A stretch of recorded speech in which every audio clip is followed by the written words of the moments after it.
Good evening, comrades. Welcome to our Lives of the Left series. Tonight, we're looking at Huey Newton, one of the co-founders of the Black Panthers. And we're very pleased to be joined by Luke Pickrell of the Marxist Unity Group in the US. He's in California at the moment, where it's nice and hot. Well, we're all shivering here. Thank you so much for joining us, Luke.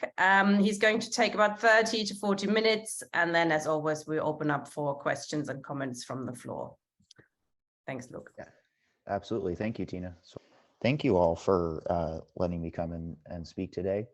I wanted to present on Huey Newton, who's a very interesting character. He's primarily, I think, associated with the Black Panther Party. And so when talking about him, it's important to kind of bring out his life and his thought and his theory, but then I think it's also inevitable that one brings up the Black Panther Party. So I'm going to try and do a little bit of both. What I'm going to do is kind of go through some of the lead up to the founding of the Black Panther Party. I'll talk about the Black Panther Party. I'll go through some pictures, maybe provide some kind of visual context. And then I'll go through some of the specific theories that Newton created, theorized, and by virtue of that fact, theories that really influenced the Black Panther Party at various times. So the first thing I just wanted to think about is what's going on at this point in time nationally and then also in the United States. So there's an academic, Adolph Reed Jr., who discusses these kind of four factors, four main forces, contradictions that are pushing a lot of things to the surface in the US. The first one being that the US is becoming the dominant imperial power after World War II. And this will kind of become most prominent in the beginning of the Vietnam War in 1955. And it's creating this dynamic in which the United States is kind of taking over the world's colonial and imperial projects and creating these conditions in which the US is seen as responsible for so much of what's going on in the world. The other thing is that in the US, there's a sense that Southern segregation, legally codified as separate but equal, is becoming untenable in the United States. For various reasons, what's come out of the Civil War and up until this point, the early 1950s, is starting to break down. Another thing that's happening is that there's a growing urban movement in the United States. So Blacks, African Americans are moving out of the South, where they're historically more or less isolated, and into growing urban centers in the northern parts of the US. A lot of them are moving away from the South, fleeing terror and violence perpetrated against them. A lot of them, though, are also going to the North, looking for wartime jobs that are popping up. And then as a result, they're engaging in oftentimes clashes with police, other forces in these northern cities.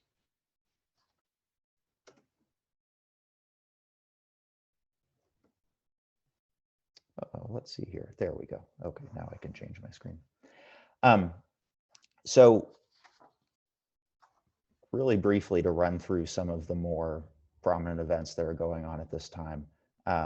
Adolph Reed Jr. again writes that from 1956 to 72, he says Blacks were in constant motion. And we see that. So there are a lot of things going on. We have the civil rights movement taking off in the United States.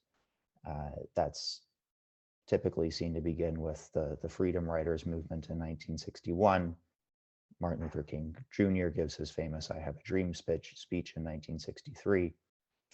there's an interesting event in which a group of Black activists, along with white activists, essentially try and create a new branch within the Democratic Party, attempt to unseat the white Dixiecrats in the Democratic Party.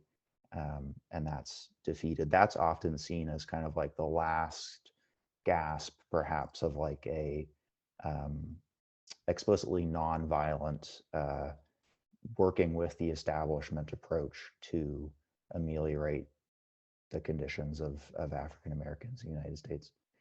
And out of that, we have the transition to what folks will call the Black Power movement, the Black Power era. And that's very much the part of the ideology and part of the iconography that the Black Panther Party will take up.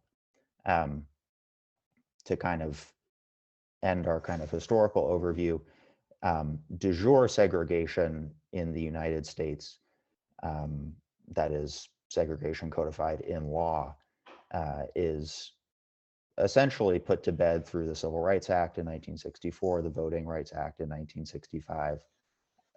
By this period, it's hard to legally discriminate against people in the United States based on race, and that's a turning point for a lot of the movements as well that are going on. And then we have the assassination of Malcolm X and the ensuing riots in Watts in Southern California in 1965. This will have a very formative impact on Huey Newton.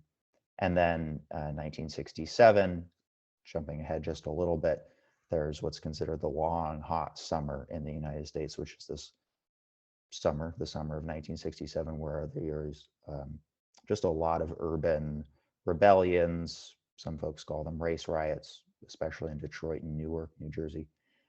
And this also has a real formative experience in what's going on. So with that kind of background out of the way, I know it was a bit much, launching into Huey Newton himself. So he's born in 1942 in Monroe, Louisiana, in the south of the United States. Just kind of as a side note, I thought it was interesting that Lucy Parsons, the person who I actually spoke about last time, she died only about a month after he was born. So just from like a little bit of a historical perspective, I think that overlap or that continuation is kind of interesting. Of course, these are very different eras in the struggle, so to speak.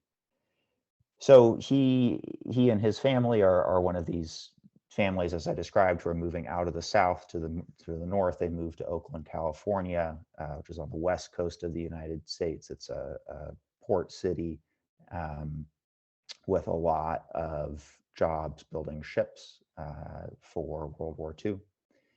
He wrote a well-known biography about his early years, in which he describes essentially an early life of crime.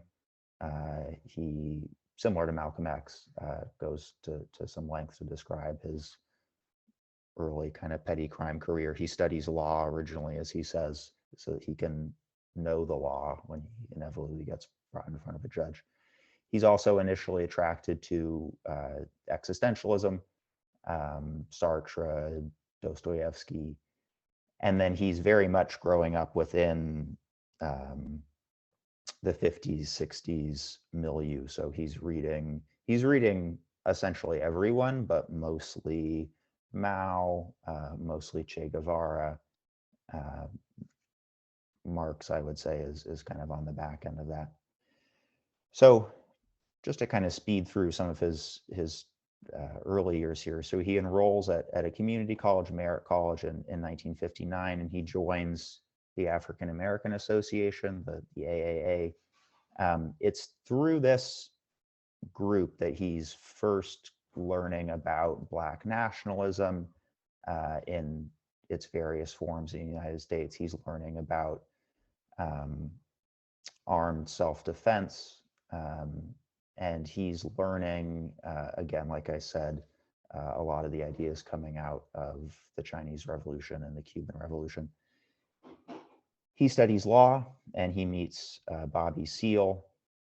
He does some research, he and Bobby Seale do some research into organizations that are going into the South, for example, Lowndes County Freedom Organization, to organize people to vote. And then he's also observing activists in Watts. And what both of these groups have in common, one, they both have a Black Panther as their logo. And then they're also engaging in the community, organizing people. And the folks in Watts in particular are essentially doing an early version of what we now would call Cop Watch. So he is very interested, though, and he actually leaves the African American Association over this point, in organizing the Black poor, as he says, the brothers on the block, what we would call the lumpen proletariat.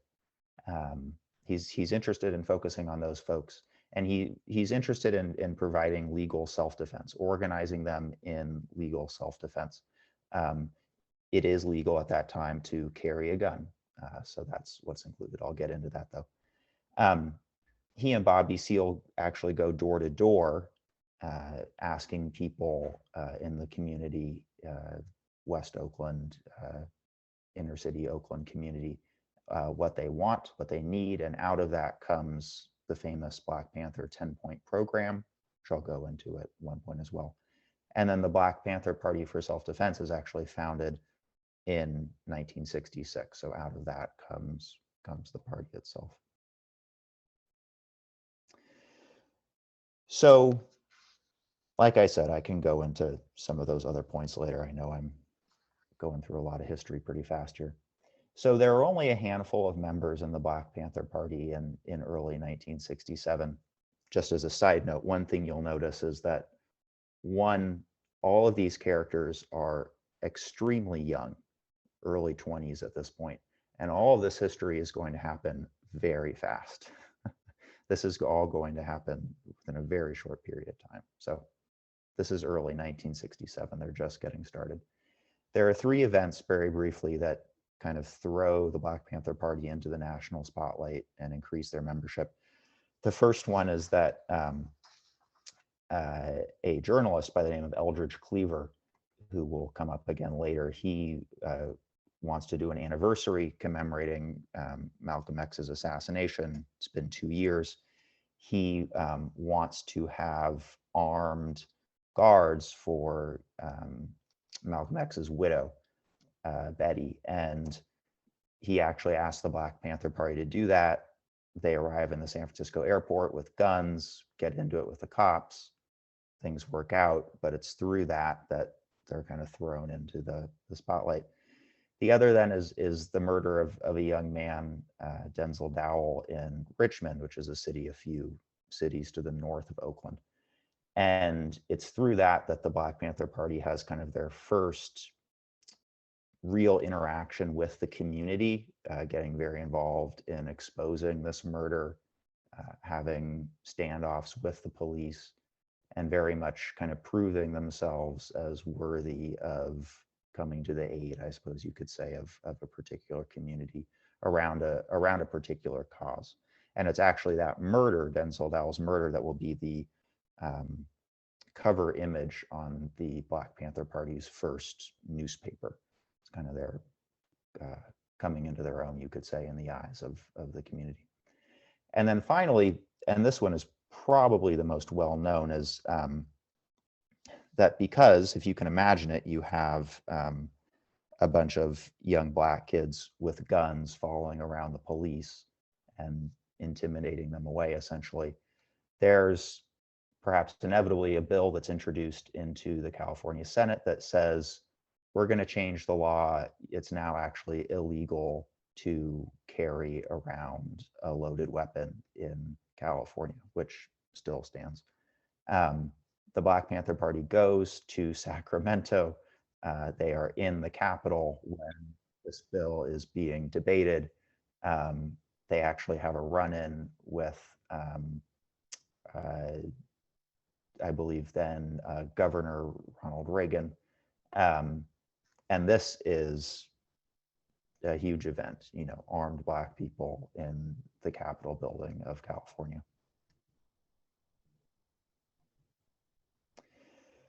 So I'm going to keep kind of speeding through the history of the party here. And then, like I said, I'll get to some of the kind of main ideas, main theories that Huey Newton himself put out there.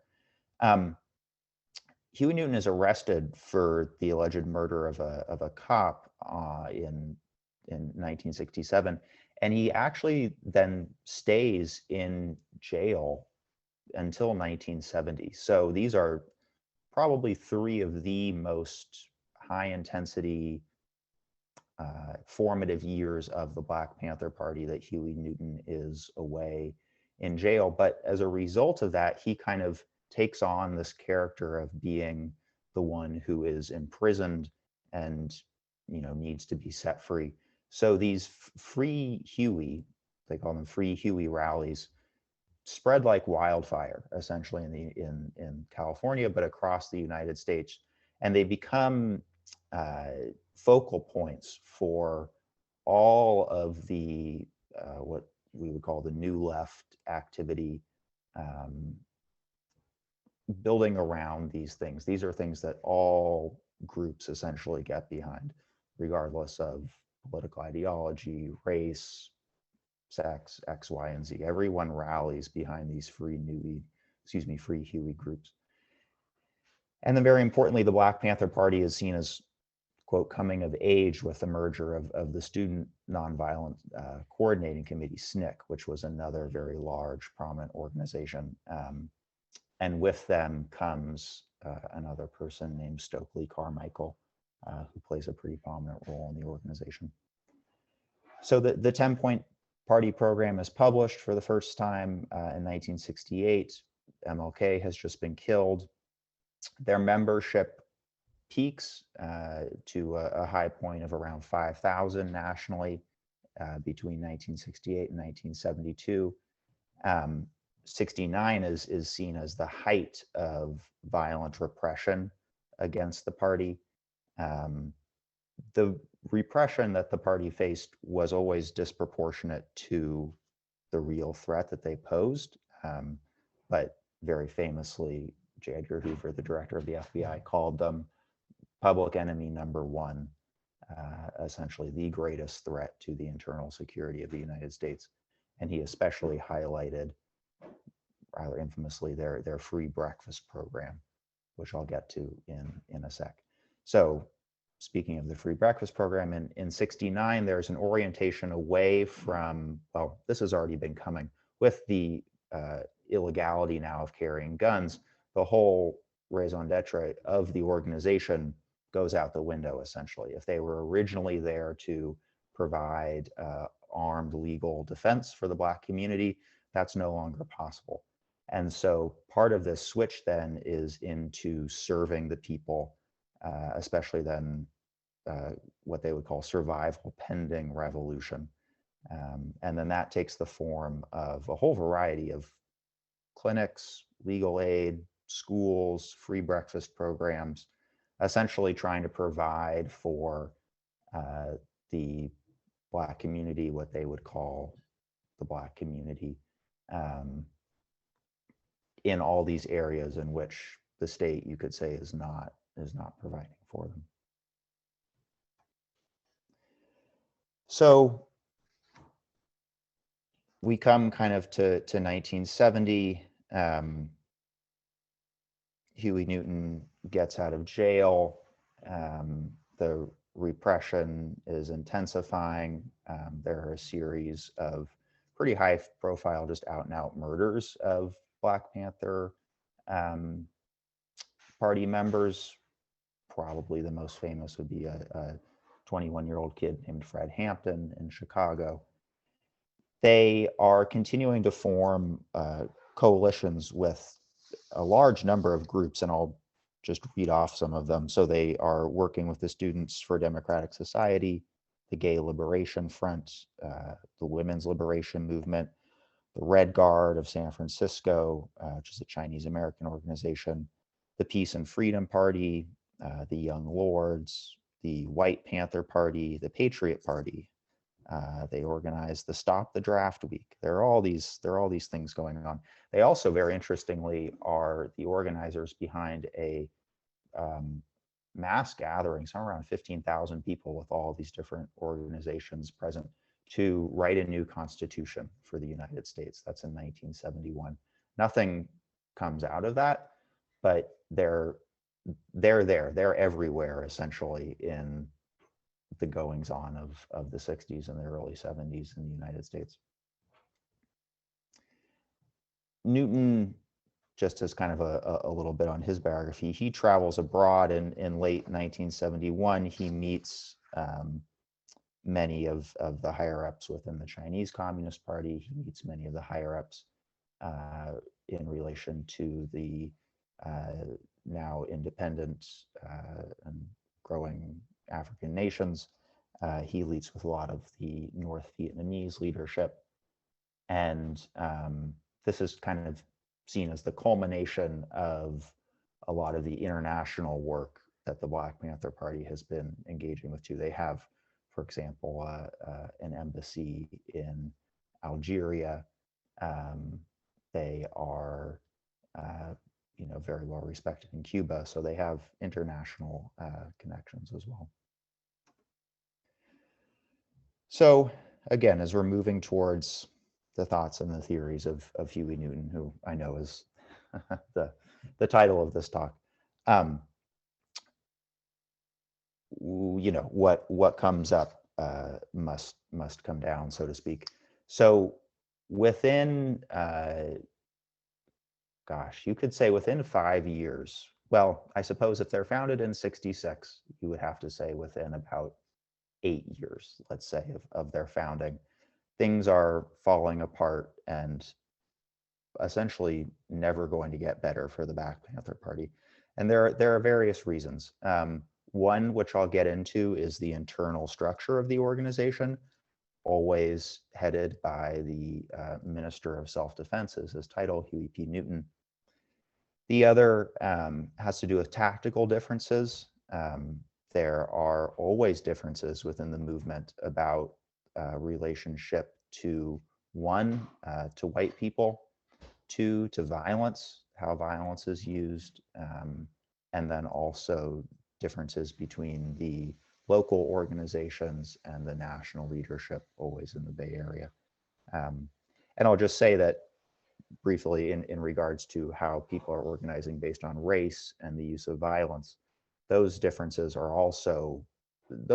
present in the 60s in general. One thing that's interesting to think about, there is a section of the Black Panther Party kind of embodied in Eldridge Cleaver, who came up at one point, who really does see violence as a primary tactic, even going so far as to praise the Weather Underground, this notorious organization that really praises violence as the thing that will spark change. Their Weather Underground, to me at least, is kind of the epitome of what happens when your mind gets so distorted by bombs and this, that, and the other. So there are splits along those lines. Another thing that's important to think about is what's happening perhaps outside of the party. So in general, the Vietnam War is ending. There are a lot of concessions being given, a lot of concessions being won, I suppose you could say. But Richard Nixon is coming out and he's promoting Black capitalism. A lot of Black people are winning political positions. Essentially, there's a select elite within the Black community, again, to use that word that's perhaps a little bit problematic, that's getting something out of this. And the movement is dying down. As the movement dies down, what is the need for an organization like the Black Panther Party? And this kind of comes to a head with a full recall of the national organization to Oakland in 1972. This concentrates power more into the hands of Huey Newton, pools a lot of the resources into elections. And I'll get into this in a little while, but what this leads to is essentially the party being integrated into the establishment of the Democratic Party. Oakland, the Bay Area, California has always been a powerhouse of the Democratic Party by the end of the 1970s. And I put up this quote. I just want to read this quote. This is from the House Committee on Internal Security, representative of the state apparatus, saying that the Black Panther Party, a national organization, is now near disintegration. The committee hearings have documented a steady decline in party membership during the last year. They note the feud between Eldridge Cleaver and Huey Newton. Probably only remnants of the party will remain alive here and there to bedevil the police and enchant a few of the young. And then, you know, from the belly of the beast, so to speak, it is hard to believe that only a little over a year ago, the Panthers, ranked as the most celebrated ghetto militants, are now at their end. They fascinated the left, inflamed the police, terrified much of America, had an extraordinary effect on the Black community. They are now essentially on the outs. Liberals and idealists who once sympathized with the Panthers have withdrawn their support, as they know. So, coming to an end briefly here on the history of the party itself.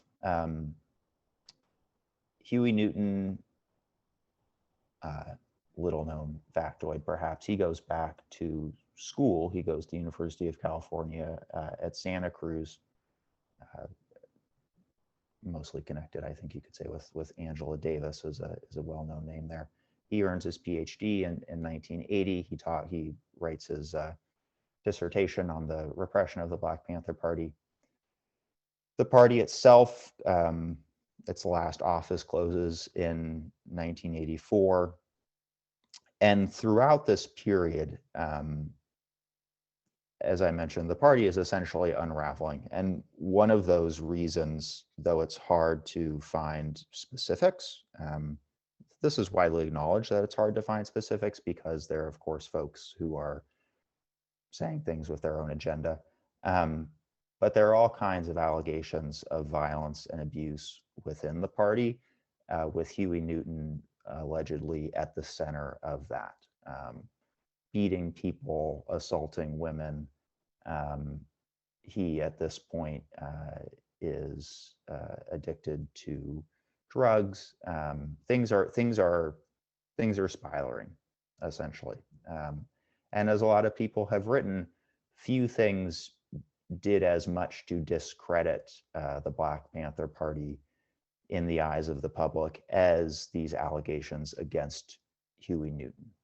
True or not true, he was so emblematic of the integrity of the party that to have him, to have his, I don't say slandered if they were true, but to have him connected with these things was so powerful. And I'll wrap up this little overview of him and his connection of the Black Panther Party again before getting into some of his theories, with talking about how he died, which, you know, perhaps it's me making making a connection out of something that's not actually so interesting, but it's emblematic of I think kind of the sad, I don't know, the tragedy of history in some ways, and how one of the tragic elements is how things connect. So he's killed. He's killed by a man named Tyrone Robinson in West Oakland in 1989. And I knew this coming into this talk. What I didn't know, though, is that Robinson apparently was a member of the Black Guerrilla family, the BFG, excuse me, the BGF. It's a prison gang that's still in existence. The interesting part, though, is that the Black Guerrilla family was founded by one of the most prominent Black Panthers at this time, a man named George Jackson, who founded the Black Panther Party chapter in San Quentin Prison in 1966. And George Jackson taught classes in prison on Mao and Marx. George Jackson was emblematic of the growing prisoner movement in the United States. His murder in prison sparked a lot of very well-known prison uprisings, including Attica in the United States. Anyways, it's out of this group that he starts that this man becomes a part of. And I think that's, I don't know, kind of emblematic of the degeneration of the movement as a whole over time. There's something in there, this idea of an organization, at least originally created to liberate people in however abstract a way possible, growing increasingly into just a gang of drug runners, out of which comes this man, Tyrone Robinson, who then goes on to kill Huey Newton. So I thought I would bring that up. What I have next is just very briefly a series of pictures, just to give a little bit of a visual treat, perhaps, and then we'll go into some of the theories. So here we have, let's see if I can find my notes for these. And actually, I don't think I got my notes for these, so I'll try and go off the top of my head. Anyways, we have the original 6 founding folks, well, 2 founders, I should say, and then first 4 to join the Black Panther Party. I don't know if y'all can see my mouse, but this here is Huey Newton. This here is Bobby Seale. The names of these 3 others escape me. This 17-year-old kid down here at the bottom is the first person to join, little Bobby Hutton, whose death turned him into a martyr of the movement as well. This is the first Black Panther Party paper that I mentioned. As you can see, Denzel Dowell's murder is here on the front. This is a graphic created by a party member. And it's important, one, because it's connecting police with the phrase pigs, and that has a certain meaning in a sense. I think Huey Newton was the one who said that essentially is to show that the cops are humans too, in a way. They bleed just like all humans bleed. But it's also interesting because it connects, as you can see, local police repression to the National Guard, to the Marines. So it's emblematic of this idea of the repression that we are facing here in the United States is the same as the repression that all people in the United States are facing to some degree, be they people who are burning their draft cards, and then of course connected to the people who the US is oppressing abroad in the form of the Marines. This is a pretty iconic photo, Huey Newton, Bobby Seale standing outside of the first Black Panther Party office in Oakland. This is kind of fun. This is the Sacramento Bee, I want to say, the Sacramento paper, a few days presumably after those events I mentioned around the Mulford bill. And then I think, understandably, you see this little note in the right-hand corner about the ongoing Vietnam War.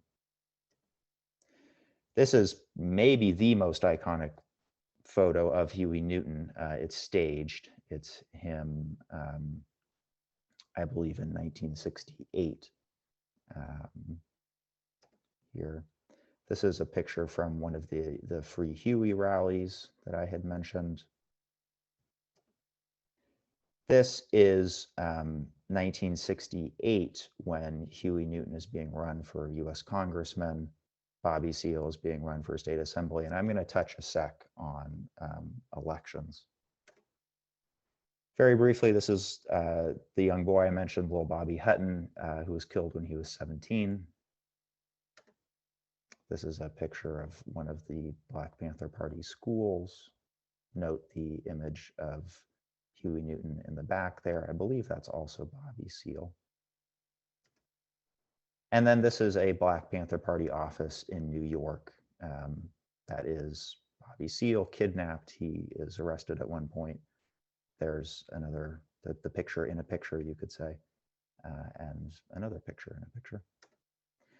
So I know I'm approaching the 40-minute mark here, but what I did want to do is really kind of dive into some of Huey Newton's ideas. And the ones in red are the ones that I found to be either particularly important or particularly unique to Huey Newton, although that uniqueness is my judgment. It's not necessarily correct. So the first one is this idea of organizing the brothers on the block. And it's Huey's belief that the rage of young Blacks can be channeled into organized action by standing up to the police. That will be the thing that will connect with this particular section of society that he's looking at, the section of society that he lives in, that he grew up with.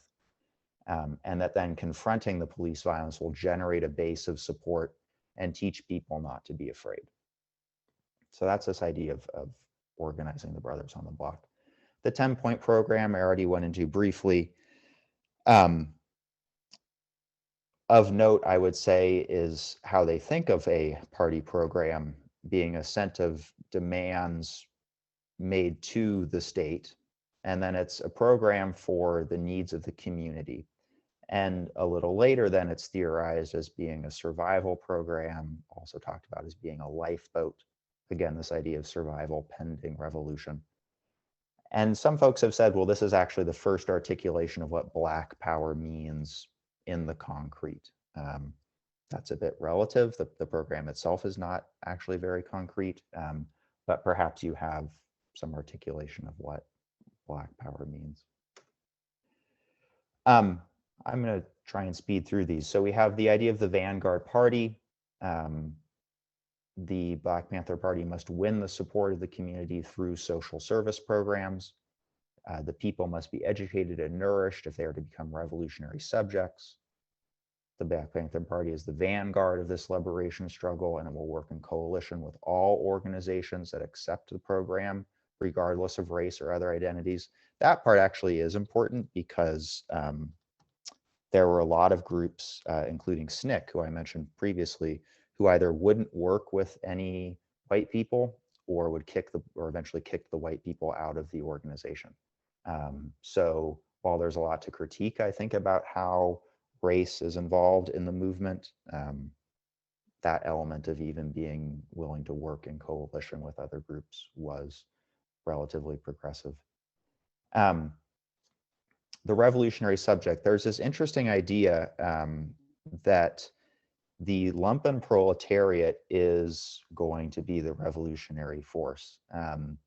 And this is one of Huey Newton's theories, which is that, as he says, dialectics teaches us that things are changing, and therefore, basically, all of these workers, white, Black, whatever color, if they have steady jobs, stable employment, they're not going to soon. They're going to become lumpen. And so that essentially the future will be lumpen in a way. And it's those who are out of society on the margins who will be more inclined towards revolution, this thing that remains pretty abstract. He talks about two different kinds of nationalism, revolutionary versus reactionary and nationalism. This is important in the context of African anti-colonial liberation struggles. There's a large discussion going on as to, are these progressive in a sense? And is there something inherently progressive in negritude, in being Black, in Black culture, in Black identity? he, I think, would reject that and actually say there can be Black capitalism, and oftentimes a lot of these post-colonial governments were controlled by the U.S. in some way, or at least still subservient to the dictates of capital. White radicals, he describes them as having the potential essentially to wake up to what's going on in the world, that they're looking for new heroes, that they're turning against their family, they're turning against their fathers. They have the potential to kind of be awoken by the struggles of Black people. I'm going to speed through some of these other ones. I've already talked about kind of the role of violence being self-defense primarily. There's a pretty loose understanding, I would say, of what is socialism and what is the ideal state. Although I did think it was interesting that they're involved in this discussion around a new constitution. There's a pretty interesting discussion that he has around what he calls the slave master slave dynamic. And I think at this point, you really see how much he's influenced by the writings of Frantz Fanon, whose book Wretched of the Earth was hugely influential at this time.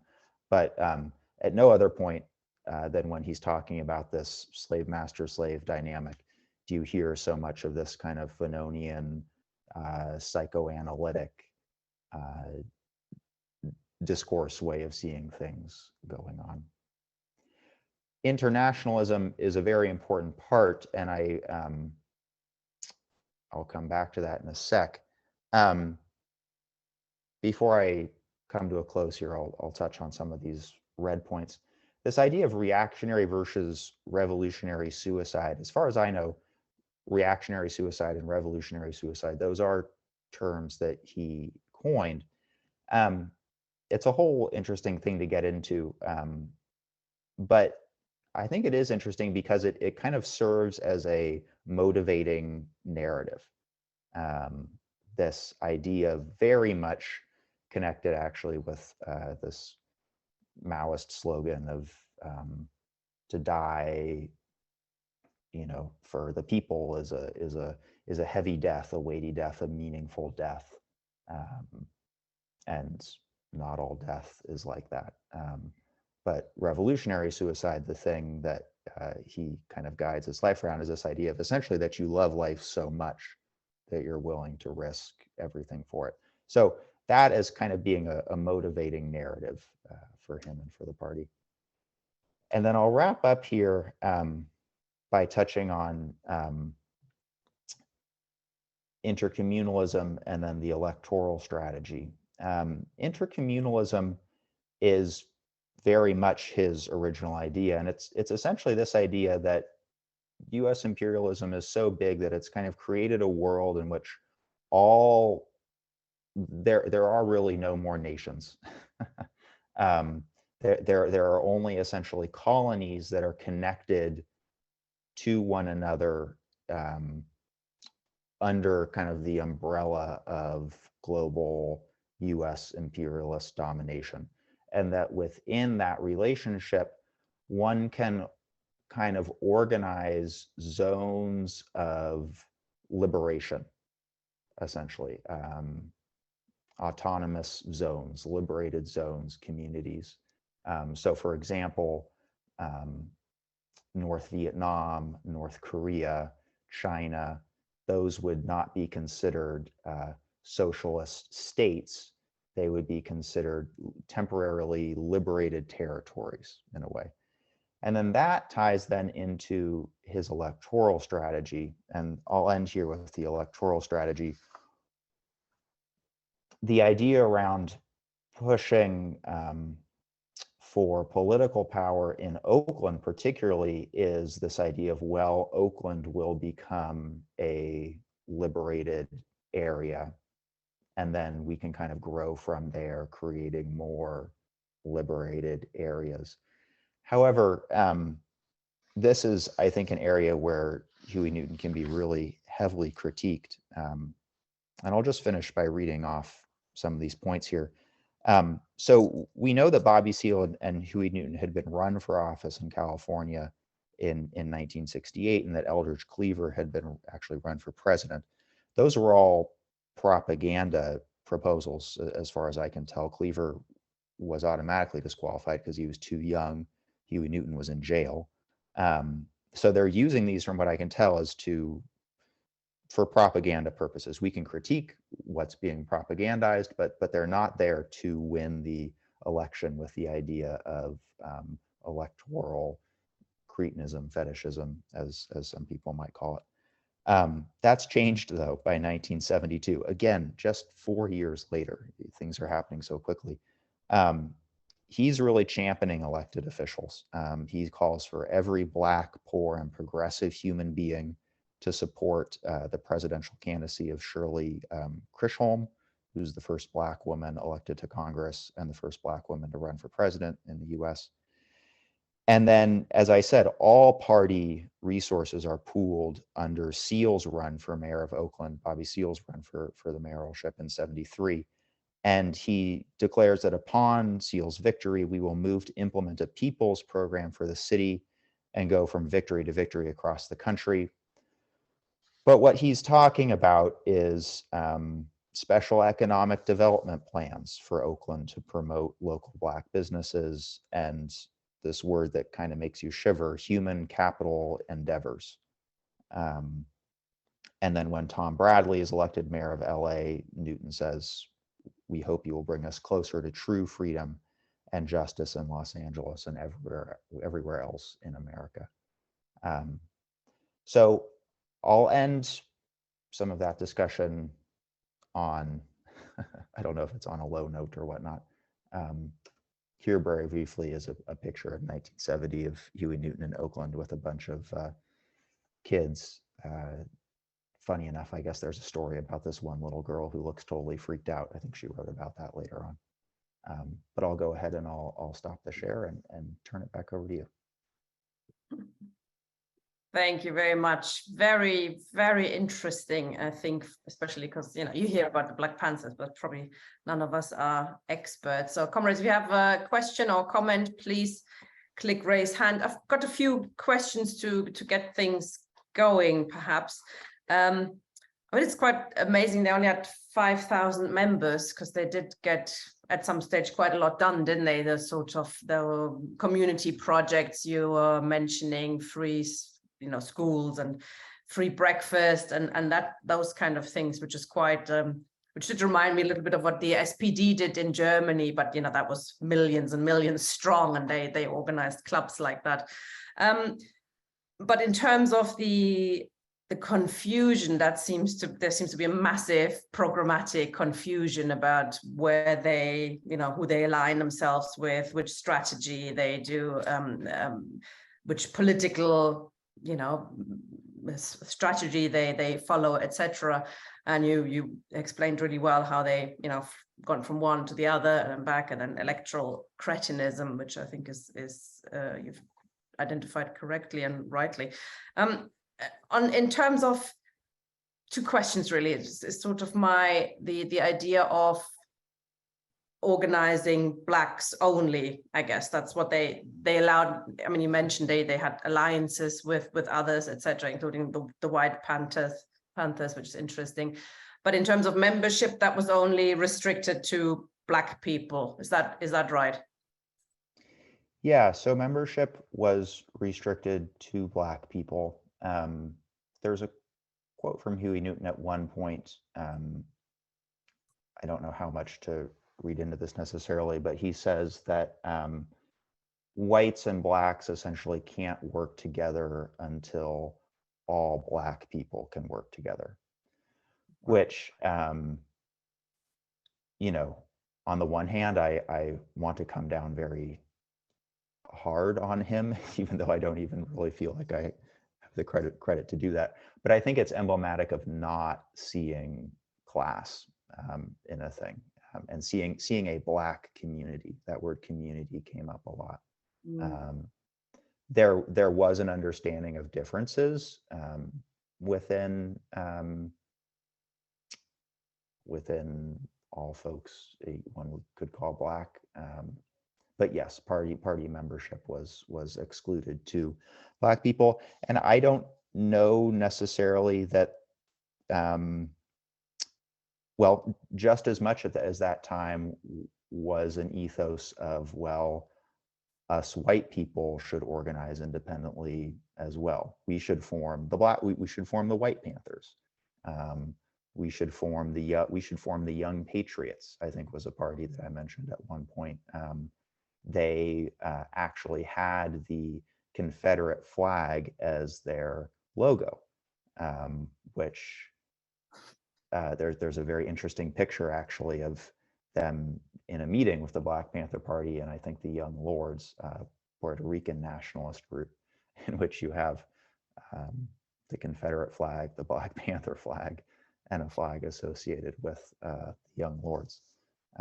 So folks are staying in their little areas. Oh, strange. It's also interesting that you mentioned that he theorized that the lumpen proletariat would become the revolutionary class when Marx and Engels quite clearly said they're not, because of their terrible economic situation, etc. So yeah. Did he see themselves as some kind of socialist, or what did he see himself as? Yeah, I think just very briefly on the lumpen, thinking about that, this appeared in other theories at the time, that there was something revolutionary about being outside of the system.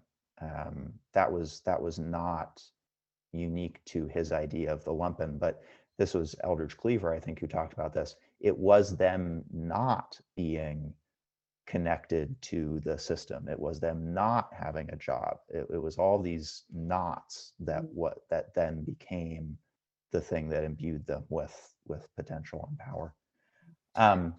Yeah. Thank you. Sorry, go on. Sure. In regards to how what he considered himself, I think kind of all of the above in a certain way. And I tend to think that was kind of emblematic of just kind of a general confusion, although again, I'm not trying to say I could have done any better given the times, of what these things mean. What is Marxism? Is it Marxist Leninism? Is it Trotskyism? What about Guevara? Maybe I'm a Guevaraist. X, Y, and Z. I've got two comrades who have to leave very soon, so I suggest I take them both at the same time, one at the same time, one after the other. Virginia and then Tony, and then perhaps you could answer both of them. Virginia, please. Thank you. I was actually active in New York in 1968 in getting the Peace and Freedom Party on the ballot. You had to go to every county in New York and speak to people.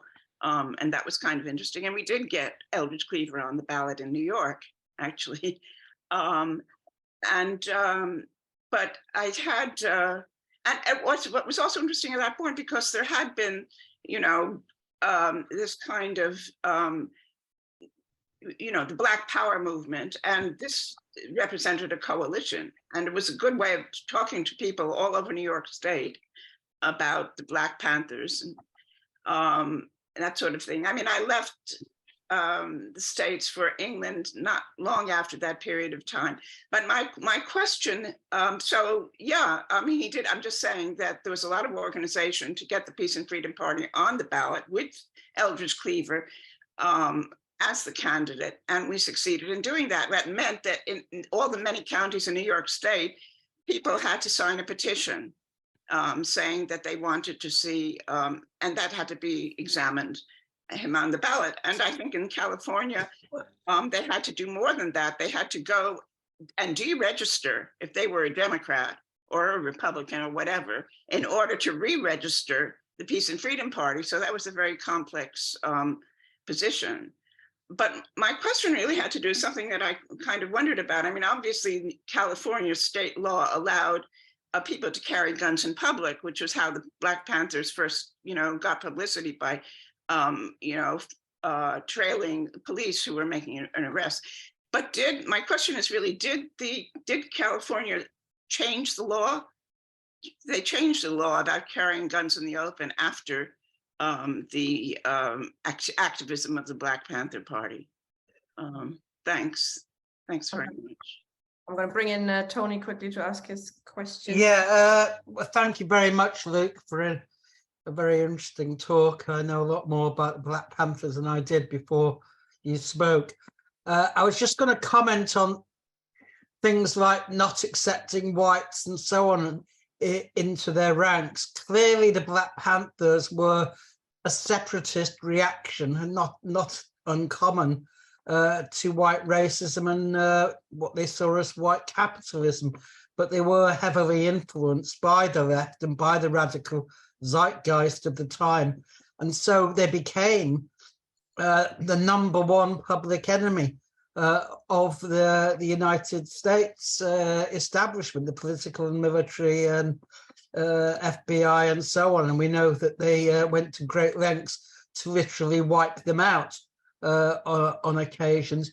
I think they have to be contrasted. I mean, it's often the case that people who are oppressed, and there's Black people in the United States were the oppressed of the oppressed in the sense, there's always a separatist reaction, or often a separatist reaction in the sense that white people say, we're different from you, and their victims say, yes, we accept that. And it can go in a number of different directions. You had Marcus Garvey, who unfortunately went to the right, not to the left. I mean, not only with Black capitalism, but he formed a de facto alliance with the KKK and was infamous for saying that the KKK had lynched racial pride into the Negroes. I mean, there's a good article by Paul Gilroy on Black fascism about that. And C.L.R. James is even more cutting and described, said there was nothing Hitler had done that Marcus Garvey hadn't done before him.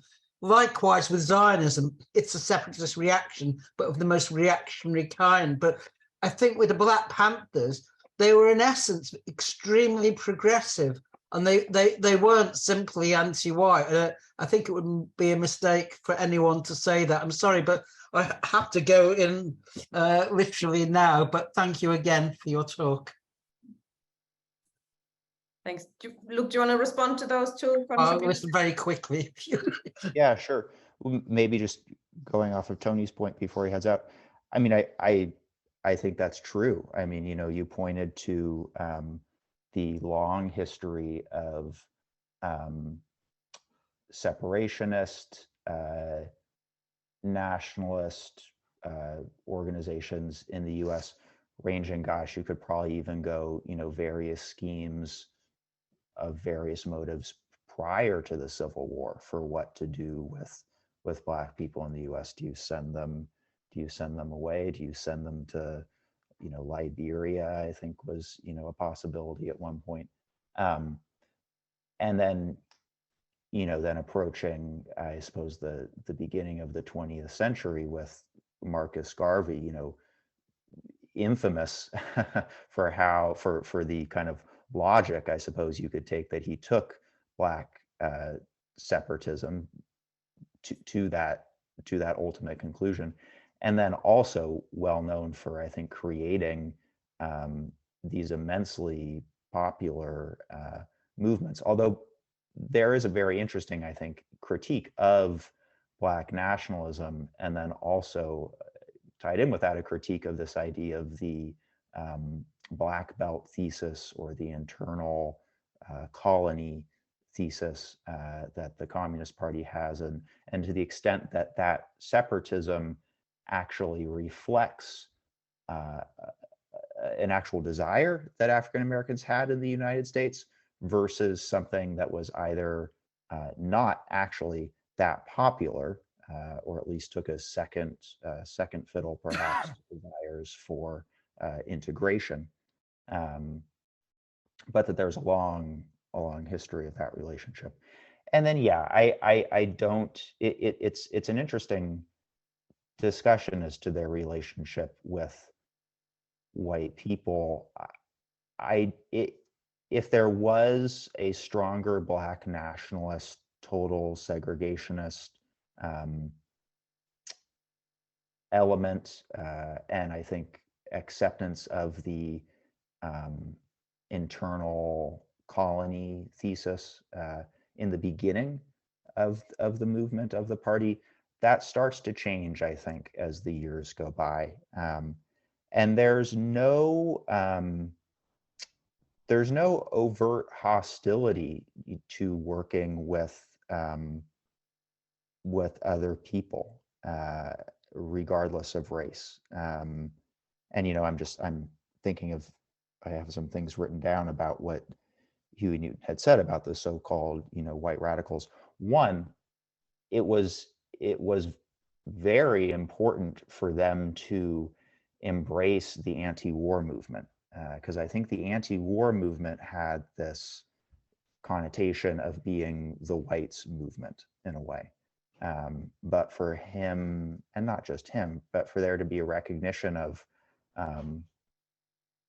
it not just being their struggle for so many different reasons, but so embracing, to have a Black, we'll call it Black nationalist for lack of a better word, to have a quote unquote Black nationalist organization embrace the anti-war movement and the peace movement, which I think again was largely seen as a white movement, was very powerful.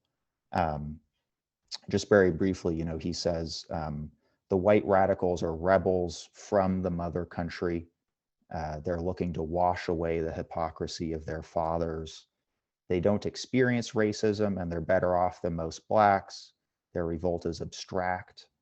But many are sincere in their revolt, and they can aid the Black revolutionaries by turning away from the establishment and choosing their friends. He has a long thing about, who they can choose as their friends. And then to Virginia's point about Eldridge Cleveland being on the ballot, that just knowing your story is very interesting. And the relationship that the Black Panther Party was able to form with the Peace and Freedom Party, I think was very important. That I saw was highlighted in a lot of readings. And the Peace and Freedom Party is still the way that, as far as I know, that people who don't want to run on the Democratic Party ballot line, and I suppose who wouldn't run on the Green Party ballot line in California, at least, can get on the ballot. And then in terms of the law, so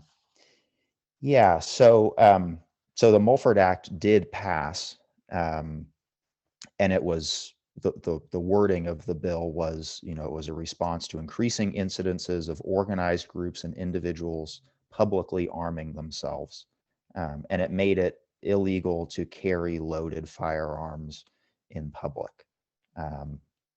So prior to that, Huey Newton had studied the law. He knew that you could stand, 10 paces back from a cop with an armed gun. Yeah.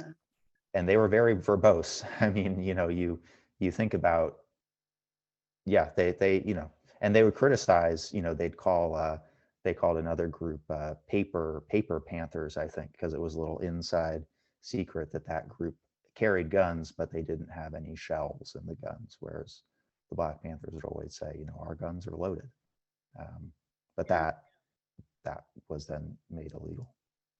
Can I just add something to that at the moment? Because I mean, what was part of my thinking and asking the questions is that you have, sort of programmatic calls for militias, right? But in a way, one could argue that, you can't simply call for militias because there's going to be a law passed against it. I mean, I just wanted to make that point. And definitely they were at the time when there was a lot of tension between what had been, the sort of integrationist aspect of the civil rights movement and the Panthers coming out for coalitions was considered, strictly from that point of view, very progressive, So, yeah, thanks for the talk. I'm sorry that I have to go, but thanks very much for the talk. It was very. Cheers. Thanks, Virginia. Ian was next. I think he's got problems with his camera. Yeah, I don't understand. It's actually on, and I can see the wee light in front of me, but I'm afraid it's just having a blank screen instead of having my name in bold letters. So that might still be better for the Witchfinder General. I don't know. Probably makes no difference now. Just a few questions, mainly. Kind of hopping on where Tina was asking about, were they socialists of any particular kind? I was under the impression that they were technically a Maoist group, and I don't know if that's right. And if they were, I don't know if that was from the very get-go or something that came in later. I'm also wondering about the kind of balance between internal and external factors in their demise, because the Maoist tradition is, especially in the 70s, when Mao was still there in the People's Republic, there was a pretty arcane and intense series of splits following the choppings and changings of Chinese politics, different groups getting off at different times, and so on, as well as the kind of general hyper-Stalinist organizational structure that they often had, as opposed to also the extreme state repression. So I think you raised the question of allegations of abuse against Huey, how much of that was smears, how much of that was sadly true, but also in terms of across the organization as a whole, I think you said there's still a lot of uncertainty about when certain things wound down and in what exact way. So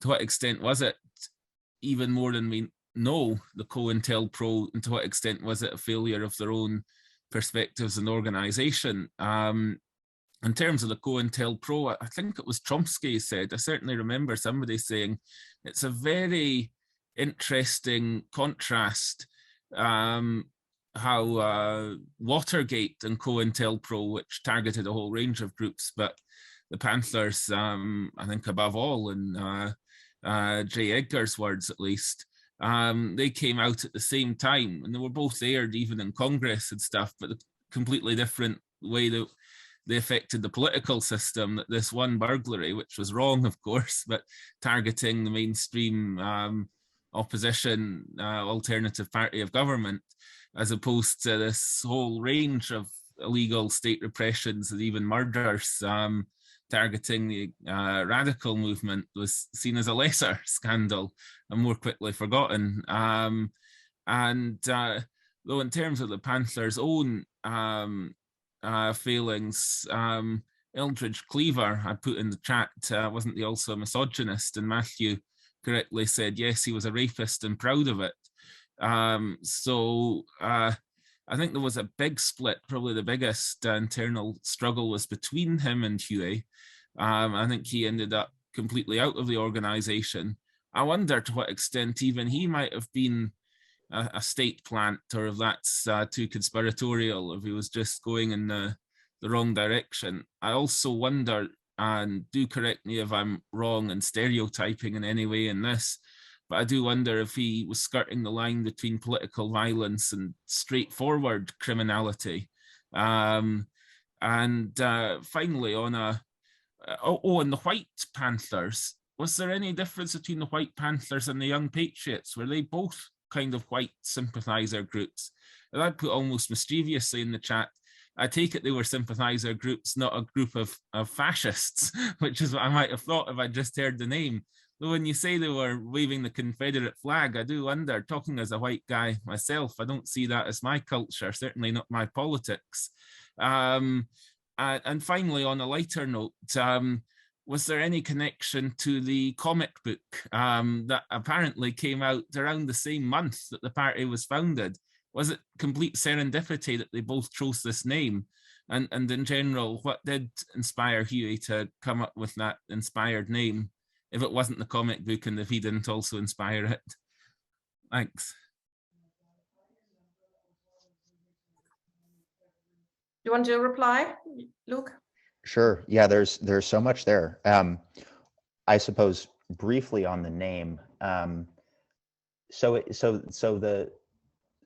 don't know as to I didn't know that little factoid about the the superhero character coming out around the same time.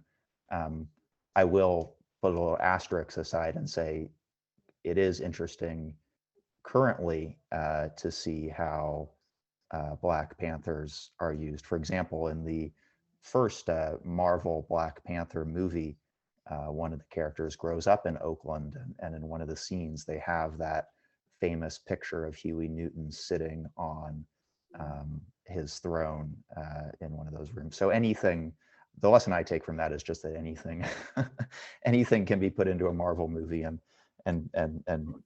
you can make some money off of it. But in terms of the name, I think one, so the panther itself being an animal that is not inherently aggressive. I only know this because I've read what they've said, not because I actually know anything about cats. But in theory, I guess that the panther will become violent when it is backed into a corner, and so that's the idea around self-defense.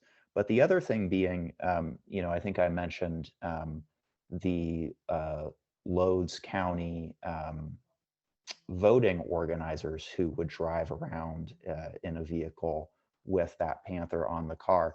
That was in response to I want to say the Dixiecrats, so the especially white racist Democrats in that particular county having their own emblem that was an animal, and so coming up with the panther was seen as a counter to that. But it's around. It's not something unique to them. I suppose on some of the other one, Maoism. There wasn't anything that I remember reading in which Huey Newton, for example, said, "I am this, I am a follower of that." They originally sold in 66, 67 when they're looking for money to buy guns. They fund a lot of that by going to San Francisco, Chinatown, and buying Mao's little red book for 30 cents, and then going to UC Berkeley in Berkeley and selling them for $1, making a profit of 70 cents. So are they reading Mao? Absolutely. Did they read Mao as part of mandated party curriculum? Yes. Was there a lot of theory in the air around guerrilla movements, not just in China? Yes. Were a lot of Mao's little aphorisms thrown around? Yes. So thinking about that. Women, Eldridge Cleaver. Yes, so Eldridge Cleaver in his book, Soul on Ice, which he wrote while he was in prison, talked about raping a white woman and how that was a very positive experience for him. And do I think that he was a plant in some way? No. But you also mentioned COINTELPRO. Was COINTELPRO there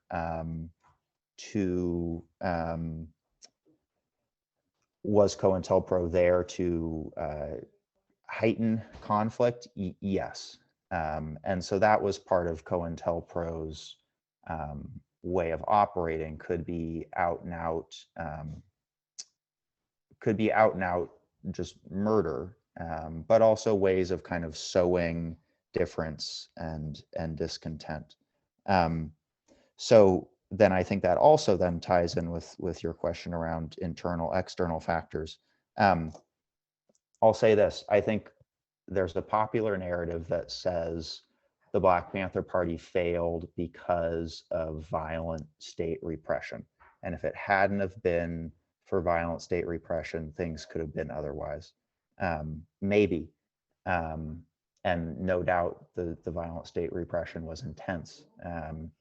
But I think there's also an interesting history around the lack of internal party democracy and how that played out and created certain dynamics. in which people could be abused, certain things were accepted. Yeah. Thank you, Luke. The next person to come in is Gabriella. Hi. You're muted still. On. Okay, good. I don't understand technology sometimes. No, it's all good. We can hear you. Okay. A couple of things. There was a film, a PBS film that was shown in London on the Black Panthers. It was a documentary. Some of us that have Virgin or whatever get PBS, and they have an English channel where they throw things. It was very interesting. One of the things that they showed were scenes of Fred Hampton, and particularly Fred Hampton trying to come into coalition with some of the white Southerners. And it was absolutely fascinating, particularly the white poor Southerners. And I wondered if you could say something about whether, how Huey Newton felt about that, Fred Hampton's initiative. I mean, it was cut off by his murder, Fred Hampton's murder, but it seemed to me to be quite an interesting initiative politically. That's number one. Number two, what was number two? Just out of interest, there was a White Panther Party in England from 1968 to about the 1980s called White Panthers UK. And a lot, I just, because I'd forgotten about them, but I just looked them up on Wikipedia. And they had some of the very same, the 10 points. Some of them were very much the same as the Black Panthers, including the last one, which was everything should be free for everybody, which I thought I really quite liked. Thank you. Very nicely done, Luke. Thank Thanks. you. Gabriel, do you want to reply to anything from that one or listen to another question? Sure. There's so much that I'll say this, the work that Fred Hampton did, in Chicago, his life, very interesting, very young guy, very charismatic, really drew a lot of people to him. Just, out and out flagrantly murdered, when he's 21, by the Chicago Police Department in coalition with, other state forces. Formed this organization called the Rainbow Coalition, which was the two groups that stick out. One, the Young Lords, Puerto Rican organizations in Chicago were very prominent at the time, and then the Young Patriots. I think I'm remembering them correctly. What did Hampton think? What would Huey Newton have thought? I didn't read anything about him talking directly about that, but I would imagine he would have been very supportive. And I'm thinking about his comment to the effect of, working with anyone so long as they support the Panthers' 10-point program. And I think all of those organizations would have supported that. And like the White Panther Party, either would have modeled their own, modeled their own work off of that. That was an example that the Black Panthers set. Thanks, Luke. Steve, please.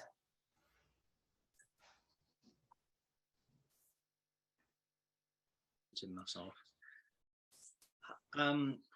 Hi, Luke. That was a very good talk. Not least because I don't know so much about the Black Panthers, but you raise a lot of questions in my mind and made me think that it's more interesting than perhaps I might have thought before I started listening to. So that's always a good sign, because it opened up a lot of questions. One for me, I'll make a contribution, but one of my questions would be about the constitution that they talked about where they were going with that. And obviously, I don't really know much about the Peace and Freedom Party or what they were doing, but that constitution seems to me is an important thing, and also the 10-point program.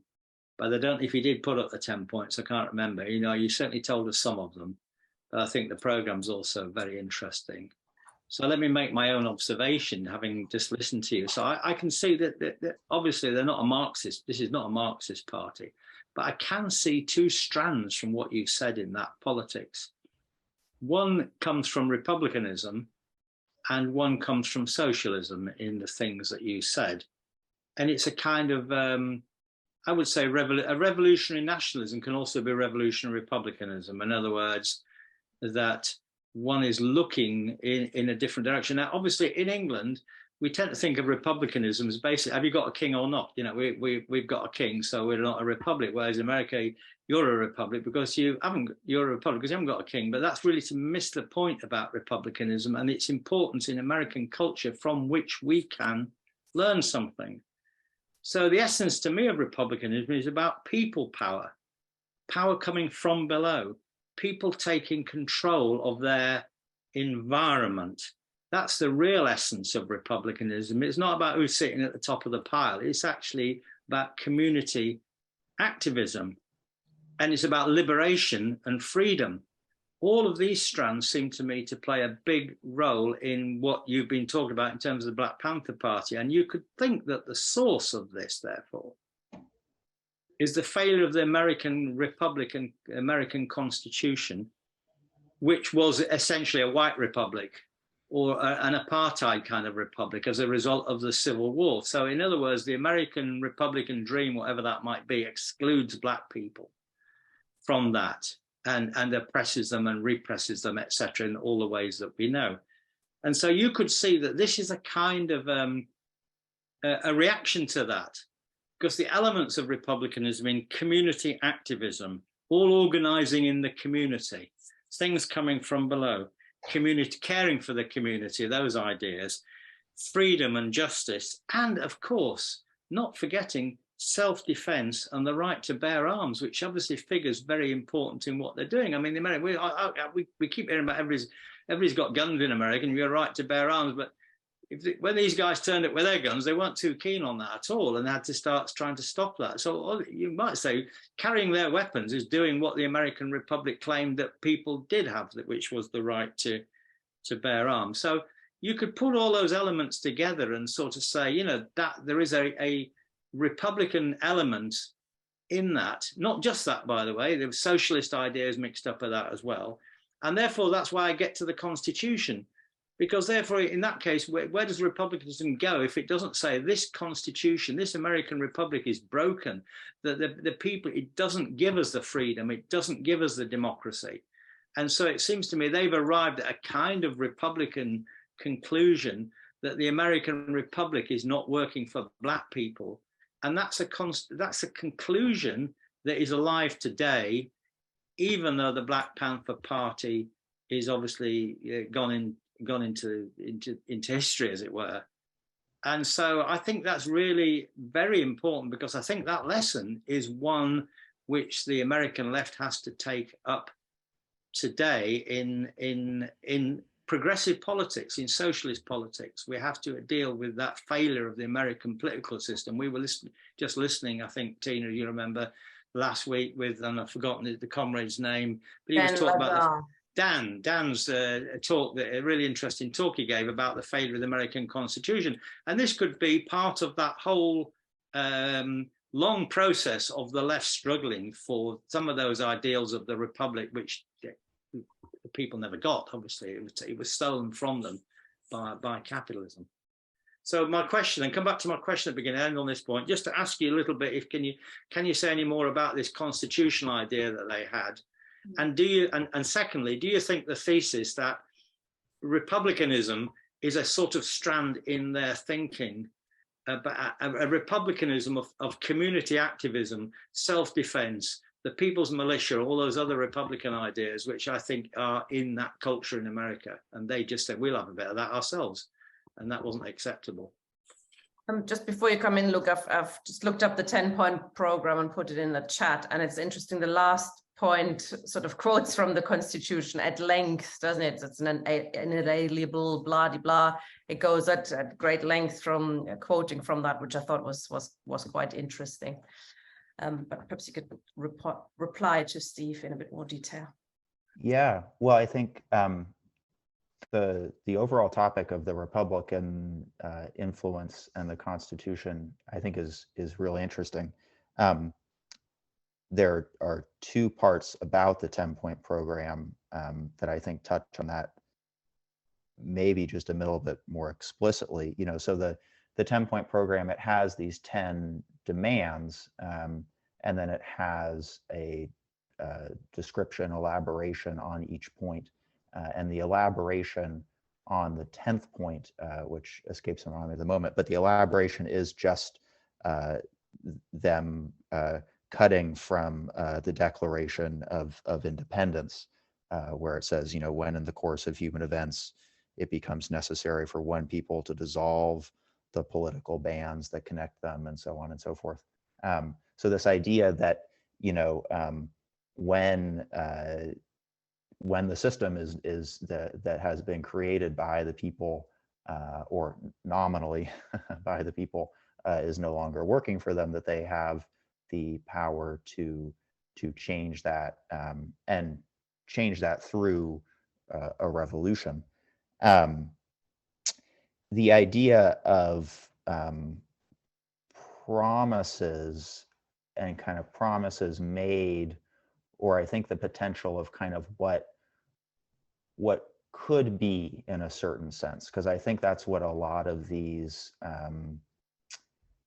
you know, these documents, be it the Constitution, the Declaration of Independence, immensely constricting and also kind of tantalizing in a way of holding these declared things that people, historically African Americans, then have been framing their struggles around by saying, well, we're trying to get kind of what's said can be ours.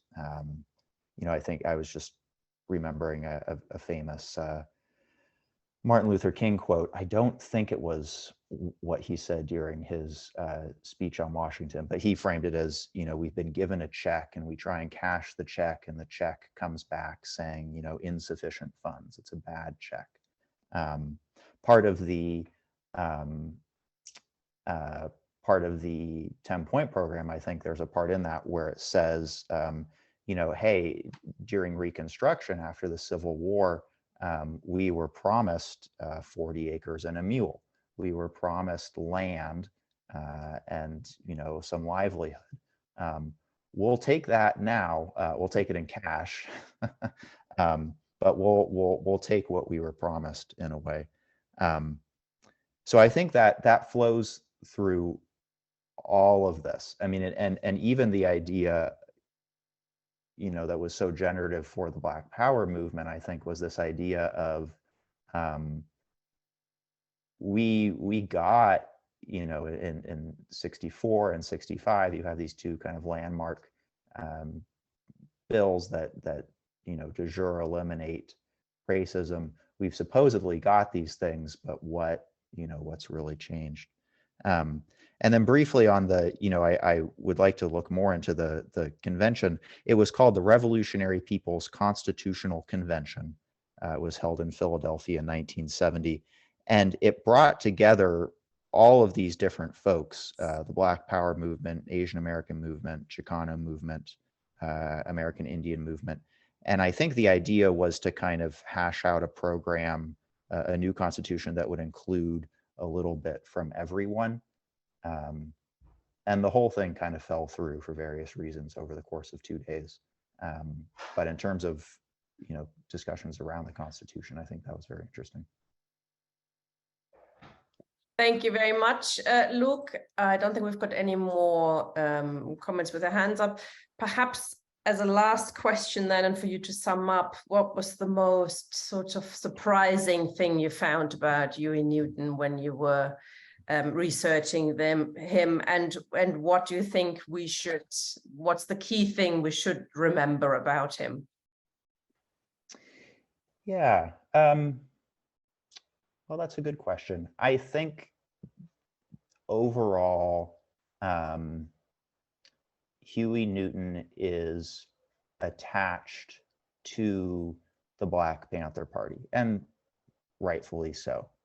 You know, that was a major contribution, and his ideas were largely the ideas of the party, which says something, I think, perhaps about party democracy and structure, which is something I think we can take from all this. But that he had a lot of interesting things to say. He wrote about the environment, you know, like I said, his discussion around the lumpen proletariat and intercommunalism, I thought was very interesting.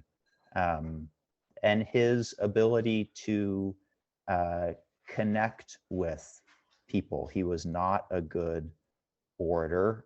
Bobby Seale was always a much better speaker than he was, but he connected with people and